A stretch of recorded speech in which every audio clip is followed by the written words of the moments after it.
વડોદરા શહેરમાં ઠેર ઠેર વરસાદ બાદ હવે માર્ગ પર ભૂવા પડી રહ્યા છે. નિઝામપુરા મુક્તિધામ પાસે નવા માર્ગ પર પડેલા ભૂવાથી સ્થાનિક કાઉન્સિલરમાં નારાજગી જોવા મળી રહી છે. છેલ્લા ઘણા સમયથી પડી રહેલા ભૂવાની કામગીરી હાથ ધરવામાં ન આવતા કાઉન્સિલર ઝા ભરવાડ નારાજ થઈ ગયા છે. મુક્તિધામમાં અંતિમ યાત્રામાં આવતા લોકોમાં દુર્ઘટનાનો ભય પણ જોવા મળી રહ્યો છે. ભૂવાની મુલાકાતે મ્યુનિસિપલ કમિશનર ગોપાલ રાણા પણ આવ્યા હતા. ભૂવાની મુલાકાત લઈને મ્યુનિસિપલ કમિશનર ત્યાંથી રવાના થયા. ઝા ભરવાડ કાઉન્સિલર વોર્ડ નંબર 1 ના તંત્ર ઉપર આકરા પ્રહારો કર્યા હતા.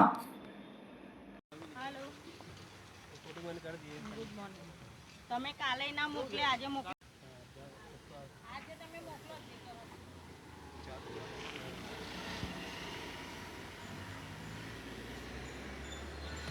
વડોદરાના સમાચાર જુઓ તથા આપણી ચેનલને સબસ્ક્રાઇબ કરો અથવા સંપર્ક કરો.